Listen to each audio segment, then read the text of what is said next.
Selamat sejahtera diucapkan. Saya, D.B. Andrew daripada Universiti Kebangsaan Malaysia akan membentangkan kajian saya mengenai adaptasi budaya Melayu dalam kalangan masyarakat Iban di Lombok Perak. Penyanyi saya ialah Dr. Muhammad Yuzaidi Muhammad Yusof. Penempatan awal orang Iban di Sarawak ditemui di bahagian Seri Aman setelah berhijrah dari Kapuas Kalimantan Barat Indonesia, dan pada masa itu majoriti penduduk yang menetap di bahagian Seri Aman terdiri daripada kaum Iban setelah berhijrah dari Kapuas dan mengamalkan penanaman padi kaedah tradisional serta memburu haiwan bagi tujuan ekonomi sehari-hari. Pada masa kini, kependudukan kaum Iban tertumpu di bahagian barat laut Kepulauan Borneo dan kebanyakan kaum Iban tinggal di negeri Sarawak. Manakala terdapat sebilangan yang mendiami kawasan sekitar Sungai Kapuas, Kalimantan Barat Indonesia. Penghijrahan kaum Iban bermula setelah orang Iban menetap lama di sepanjang Sungai Merakai, Indonesia. Salah seorang ketua kaum yang bernama Gelungan membuat keputusan untuk keluar dari kawasan tersebut bersama-sama pengikutnya untuk mencari lokasi penempatan baru yang lebih baik dan selesa. Penghijrahan masyarakat Iban ke Semenanjung adalah disebabkan faktor utama iaitu peluang pekerjaan yang banyak. Masyarakat Iban yang bermigrasi ke Lombok Perak kebanyakannya menceburi badan beruniform iaitu tentera laut yang menyebabkan bilangan masyarakat Iban menjadi semakin ramai di kawasan tersebut. Bilangan tersebut menjadikan masyarakat Iban yang mendiami kawasan tersebut menjadi sebuah komuniti kecil yang masih mengamalkan budaya Iban seperti di Sarawak. Walau bagaimanapun, pengamalan budaya Iban yang diamalkan adalah bersesuaian dengan persekitaran serta gaya hidup yang diamalkan kerana mereka merupakan masyarakat minoriti yang menerima budaya masyarakat majoriti. Oleh hal yang demikian, berlakunya penyesuaian dalam budaya Iban yang diamalkan sesuai tuntutan persekitaran sehingga mereka boleh meneruskan kelangsungan hidup tanpa kehilangan identiti dan jati diri yang sedia ada dalam diri mereka sejak kecil. Terusnya, saya pergi kepada kajian lepas. Terdapat beberapa kajian yang telah dijalankan terhadap tradisi budaya masyarakat Iban di Sarawak. Namun, kebanyakan kajian yang telah memfokuskan kepada adaptasi budaya yang berlaku dalam masyarakat Iban sudah jarang berlaku. Hal ini kerana kajian ini lebih menumpukan kepada bagaimana sebuah masyarakat minoriti menerima budaya masyarakat majoriti di tempat baru. Selain itu, kajian ini menumpukan kepada kuasa ilmu pengetahuan mengenai pengekalan identiti dan jati diri walaupun berlaku penyesuaian budaya bagi tuntutan persekitaran.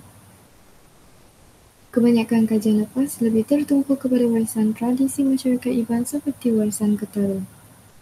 Menurut Juliza Anak Kennedy 2007, azalna masyarakat Iban yang popular seperti Puak Ilang dan Terbaik, Topeng Tajam mempunyai nilai estetika serta membuktikan kewujudan mereka di bumi ini.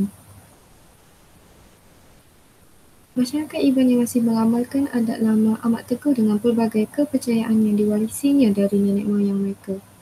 Salah satu kepercayaan yang masih menjadi pegangan hidup mereka ialah mempunyai kepercayaan bahawa Ilang dan Nyabul mempunyai kuasa yang luar biasa. Kuasa dan keajaiban Ilang dan Nyabul dipercayai berpunca daripada besi dan tembaga yang digunakan oleh tukang kambing dan juga pemilik senjata itu sendiri. Selain daripada itu, masyarakat Iban percaya bahawa Ilang atau Nyabul yang bertatah tembaga dan telah digunakan untuk memenggal kepala musuh mampu mengubah penyakit berbahaya seperti dalam kajian Amy Joan tahun 2015. Bagi aspek sosial dan adat tradisi di Sarawak, masyarakat Iban mendiami rumah panjang sejak dari zaman dahulu. Rumah panjang merupakan kediaman utama bagi kaum Iban. Setiap rumah panjang ini diketuai oleh seorang ketua rumah yang dikenali sebagai tuai rumah. Ngayau ialah salah satu daripada ekspedisi serangan yang dilakukan dalam adat tradisi suku kaum Daya Iban pada suatu masa dahulu, seperti dalam kajian Hazlin dan Mat Nazri tahun 2018. Ngayau bermaksud sekumpulan besar manusia berhimpun dan berkumpul menjadikan satu kelompok yang besar setelah dipanggil oleh seorang ketua dan merancang untuk mengatur satu serangan terhadap pihak musuh, iaitu mereka datang beramai-ramai daripada rumah panjang yang berlainan. Masyarakat Iban di Sarawak kebanyakan sudah menganuti agama dan tidak berpegang kepada kepercayaan Iban yang diamalkan nenek moyang. Masyarakat Iban mempunyai sistem kepercayaan warisan yang percaya akan dewa-dewi, hantu semangat dan juga alam kematian yang dikenal sebagai manual sebayan bagi permohonan bantuan seperti dalam kajian Anna-Diorin tahun 2011. Hal ini berlaku disebabkan pada masa dahulu kehidupan mereka adalah ringkas serta tanpa bantuan teknologi moden yang menyebabkan mereka bergantung kuat kepada kewujudan dewa-dewi. Masyarakat Iban turut mempunyai harta keturunan yang disebut pusaka. Pusaka dalam bahasa Iban disebut sebagai reta tengkira. Harta yang menjadi pusaka bagi masyarakat Iban adalah artifak budaya yang tidak dihasilkan dalam budaya Iban, namun diperoleh dengan cara pembelian, pertukaran barang dan juga pemberian atau upah. Terdapat 4 jenis puah dalam budaya Iban, iaitu puah kebat, puah singkit, puah pilih dan puah kalak. Jenis dan identifikasi puah ini dibezakan mengikut jenis material dan teknik pembuatannya.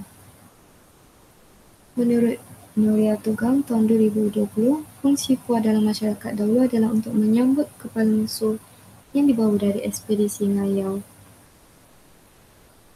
Seterusnya saya pergi kepada metodologi kajian. Kajian ini menggunakan kaedah temu bual, kajian lapangan dan kaedah pemerhatian. Pengkaji menggunakan kaedah kajian lapangan dan temu bual serta membuat pemerhatian bagi proses pengumpulan data. Pengkaji melihat sendiri kawasan persekitaran penduduk dan juga melihat budaya serta gaya hidup yang diamalkan. Kaedah temu bual yang dijalankan adalah secara dalam talian melalui aplikasi WhatsApp dan juga medium Google Meet berikutan penularan pandemik COVID-19. Pengkaji akan menemubual seramai 5 orang informan untuk mendapatkan maklumat dan bahan kajian serta pandangan informan. Pengkaji memfokuskan kepada informan utama yang berasal dari Miri Sarawak yang telah menetap di kawasan kajian lebih dari 22 tahun sebagai pendukung aktif sesuatu cerita berkenaan kajian. Manakala 4 informan yang lain adalah sebagai penyokong sumber maklumat kepada informan utama. Kajian lapangan yang dilakukan adalah dengan meninjau tempat yang menjadi tumpuan oleh pengkaji.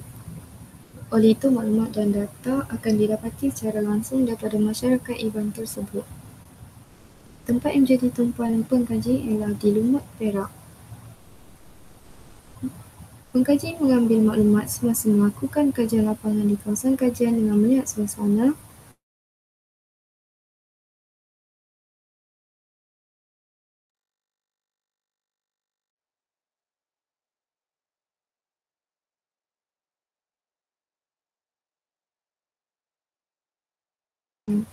mengumpul data-data dari masa ke semasa melalui pemerhatian pengkaji. Seterusnya, saya pergi kepada dapatan dan perbincangan kajian ini. Masyarakat Iban mempunyai budaya, adat, kepercayaan, pakaian tradisional dan makanan tradisional seperti masyarakat yang lain juga. Budaya dan tradisi tersebut merupakan identiti dan jati diri masyarakat Iban di Sarawak. Masyarakat Iban mengamalkan budaya dan tradisi dalam kehidupan mereka yang diwarisi daripada nenek moyang sejak dari zaman dahulu. Penghijrahan ke kawasan yang baru menjadi faktor kepada berlakunya penyesuaian budaya yang dilakukan oleh masyarakat Iban bagi kelangsungan hidup di tempat yang baru. Berdasarkan kajian lapangan dan pemerhatian yang dilakukan oleh pengkaji, berlaku penyesuaian budaya pada masyarakat Iban yang menetap di Lumut, Perak.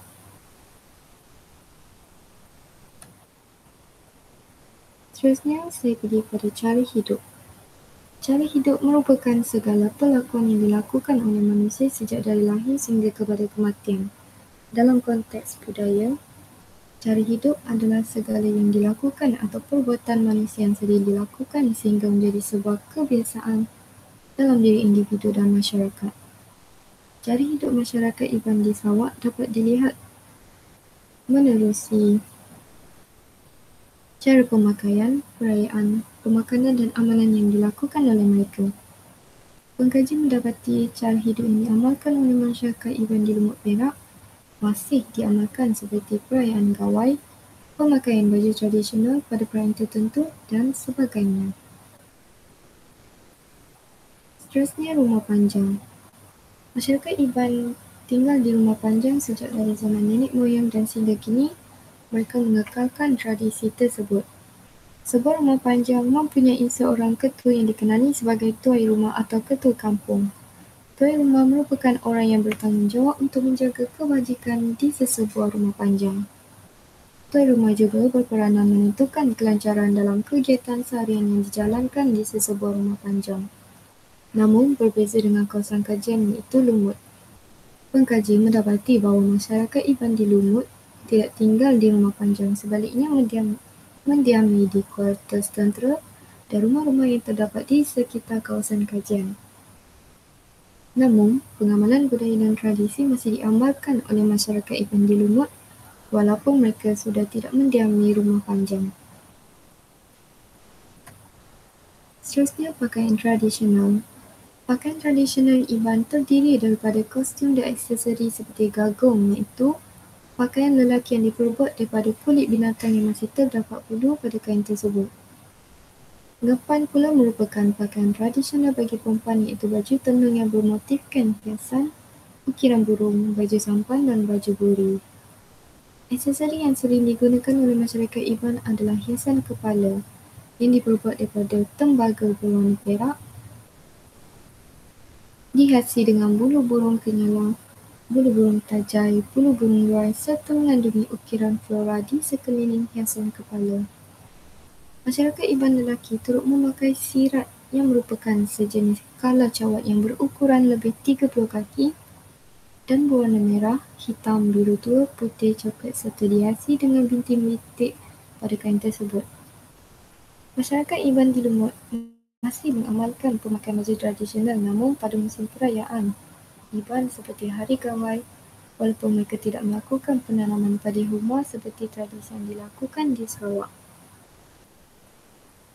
Hal ini kerana kehidupan masyarakat Iban di Lumut sudah lebih moden kerana sudah terdedah kepada arus kemodenan serta mempunyai pekerjaan sebagai ekonomi sara hidup.